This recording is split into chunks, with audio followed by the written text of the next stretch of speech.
Hello friends, welcome to my YouTube channel Amar Pradeep 143। Friends, आपका मेरे channel पे स्वागत है। जैसा कि हम अभी वीडियो कंटिन्यू कंप्यूटर टॉपिक पे बनाए जा रहे हैं, हमारे टेक्नोलॉजी टॉपिक पे बनाए जा रहे हैं। इस टाइम हम एक थोड़ा अलग से जो कि कंप्यूटर रिलेटेड टॉपिक है उस वीडियो लेके आए हैं। दोस्तों, मेरे वीडियो का टॉपिक रहेगा इंटरनेट, जो as well as computer and mobile से भी कनेक्शन का काम करता है। इंटरनेट क्या है, कैसे काम करता है, और इसके बारे में हम एक डिस्क्रिप्शन वीडियो आपके लिए लेके आए हैं। इंटरनेट दोस्तों, the internet is the wider network that allows computer network around the world run by companies, government, universities and other organisation to talk one another.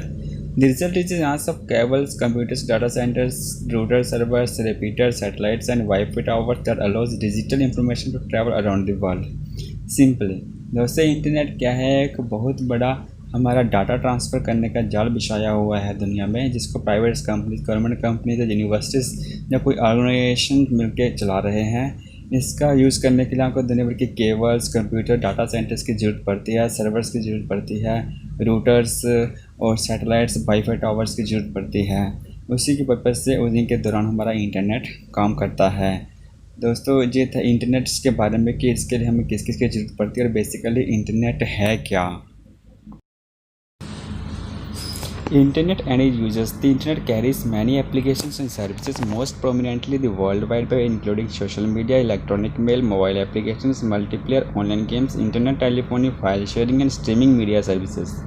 दोस्तों, इंटरनेट क्या करता है? जो हमारा एक जाल बिछाया हुआ है नेटवर्क का, उसमें क्या रहता है कि हमारे सोशल मीडिया या ईमेल्स की कोई भी डाटा है एक जगह से दूसरी जगह ट्रांसफ़र करता है, जिसके मेन लिखा हुआ है, इसमें बता रहा है, नेट में देख रहे हैं, इलेक्ट्रॉनिक मेल भेजा जा सकता है, मल्टीप्लेयर यूज़ किया सकता है, ऑनलाइन गेम्स यूज़ करते हैं, इंटरनेट टेलीफोनी यूज़ करते हैं, फाइल शेयरिंग होता है, स्ट्रीमिंग मीडिया सर्विसेज की जे सुविधा हमारा इंटरनेट प्रदान करता है।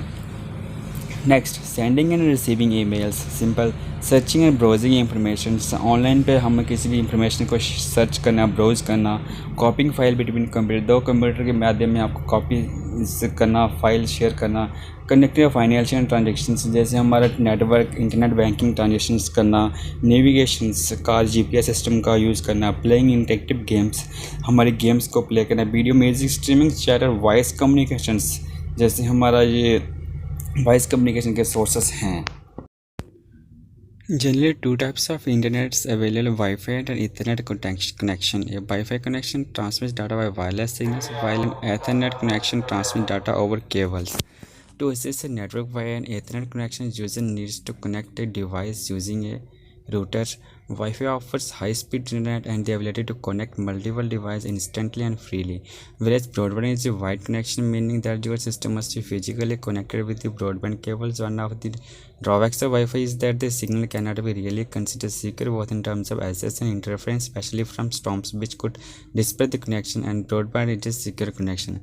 Simply इसमें कहा गया है दोस्तों कि ब्रॉडबैंड क्या हमारा फिजिकल कनेक्शन रहता है वायर्स यूज़ करने के बाद, और वाईफाई क्या हमारा EM बेस पे काम करता है, इलेक्ट्रॉनिक बेस हमारे क्रिएट होते हैं जो हमारे नेटवर्क सिस्टम्स को वाईफाई के थ्रू कनेक्ट करती हैं। मोड ऑफ नेटवर्क्स यूज़ कैसे किया जाता है, नेटवर्क बिछाया कैसे जाता है दोस्तों। 99% of international data is transmitted by wires at the bottom of ocean called submarine communication cables located at shallow depths are buried beneath the ocean for float using high pressure water jets. दोस्तों, कोई भी हमारा जो connection है internet है वो satellite के through काम नहीं करता है, क्योंकि सैटेलाइट के थ्रू काम करने के लिए डाटा को बहुत ज़्यादा डिस्टेंस ट्रैवल करना पड़ता है, जो हमारी लिमिट से बहुत ज़्यादा, और उससे हमारी जो सर्विस है बहुत स्लो हो जाएगी। इसलिए हम क्या करते हैं, सबमरीन केबल्स को समुद्र के नीचे हम बोरिड करते हैं। बोरिड करने के बाद जो हमारा के एक कंट्री से दूसरे कंट्री तक कनेक्शन होता है। A submarine communication cables is a cable laid on the seabed between land-based stations to carry the telecommunication signal across stretches of ocean and sea. Subsequent generation of cables carry telephone traffic then data communication traffic. जैसे हमने explain किया है कि जो सी bed पे cables बिछे होती हैं, जिसकी मतलब वो स्ट्रॉन्ग केबल रहते हैं, उसमें छोटे छोटे केबल्स रहते हैं डाटा ट्रेवल्स करने के लिए। और दोस्तों कि मेन हमारे जो इंटरनेट का जो मेन सर्वर हमारे यूएस में है, इनिशियली हमारा इंटरनेट वहीं से शुरू हुआ था, और इसमें क्या है, एक बहुत लेवल की हाई लेवल की जो कंपनी रहती हैं वो इस केबल को बिछाती हैं कम्युनिकेशन केबल्स यूज़ करने के लिए। और वो केबल्स क्या है, एक कंट्री में जैसे हमारे इंडिया में है तो हमारे लैंडिंग स्टेशन रहते हैं, मुंबई में हो गया, कोचीन में हो गया, पुडुचेरी में हो गया, टूटिकोरिन में हो गया, ये हमारे लैंडिंग स्टेशन है। वहाँ पे हमारा एक स्टेशन रहता है, एक सर्वर बनता है हमारा नेटवर्क दूसरी कंट्री से आने के लिए और इधर से जाने के लिए। उस लैंडिंग स्टेशन के बाद तो क्या होता है, हमारी जो लोकल कंट्रीज़ हैं, जो नेटवर्क सर्विसेज हैं, वो उसको पूरे इंडिया में डिस्ट्रीब्यूशन करती हैं। हाँ, एक बार लैंडिंग स्टेशन में आने के बाद हम डिफरेंट सोर्सेज जैसे टावर क्रिएट्स करके उसको broadband as well as wifi के सोर्सेज से यूज़ कर सकते हैं। जैसे हमारे मोबाइल में क्या है, वो EM वेव से चलता है। उसमें क्या है, जो हमारे केबल्स है वो टावर से कनेक्ट होता है। टावर क्या होता है, इससे EM वेव से हमारा मोबाइल से इंटरनेट कनेक्शन चालू करता है। ये हो गया हमारा कि हमारा एक कंट्री दूसरे कंट्री से, जहाँ एक सोर्स दूसरे सोर्स से कैसे कनेक्शन होता है। इसका मेन सोर्स है दोस्तों सबमरीन केबल्स। और जो सबमरीन केबल्स क्या होता है, समुद्र के नीचे रहते हैं, बहुत रिस्क रहता है, इसको टाइम टू टाइम मेंटेनेंस भी किया जाता है, जो हमारे इंजीनियर काम करते हैं। Tier 3 access providers has citizens as a customers. Tier 2 regional providers has Tier 3 ISPs large enterprise and government as a customers. Tier 1 international ISP provider services. Tier 2 ISPs connect service providers, CSP and application service providers. जैसा हमने बोला है कि जो submarine cables पूरे समुद्र में बिछाया हुआ है, वो टायर एक्चुअली जो सबमरीन केबल बिछाया हुआ है वो क्या Tier 1 की कंपनियां रहती है, जो इंटरनेशनल लेवल की रहती हैं, और उसका मेंटेनेंस भी उन्हीं के माध्यम से होता है। और Tier 2 क्या होता है दोस्तों, जो हमारे लैंडिंग स्टेशन होते हैं उधर से जो डाटा हमारे पूरे कंट्री में या किसी भी सर्विस को प्रोवाइड करता है वो होती है Tier 2 कंपनी। एंड जो Tier 3 से इंटरनेट सर्विस प्रोवाइडर, जो लोकल लेवल की, जो लो लेवल की कंपनीज होती हैं, जो इतना हमारा केबल्स को ले डाउन नहीं कर पाती हैं, वो क्या करती हैं, सर्विस प्रोवाइड करके जो थोड़ा कॉस्टली डाटा प्रदान करती है, उसकी स्पीड पे कंट्रोल करती हैं, और वो अपना जो पूरा कुछ हिस्सा है हमारा Tier 1 कंपनीज़ को देती है। तो इससे क्या होता है, Tier 1 कंपनीज़ को मेंटेनेंस के लिए उसका थोड़ा अमाउंट मिल जाता है, जो टाइम टू टाइम कभी समुद्र में किसी का प्रॉब्लम हो जाता है केबल्स को, उसको मेंटेनेंस करना पड़ता है। और दोस्तों जो क्या है Tier 2 और Tier 3 कंपनीज़ हैं, जी क्या है, थोड़ा कॉस्टली डाटा रहता है इनका, क्योंकि इनकी अपनी केबल तो होती नहीं है, जो ऑलरेडी दूसरी कंपनी Tier 1 कंपनीज़ को पेमेंट करता है, तो उसको इसको पैसा देना पड़ता है।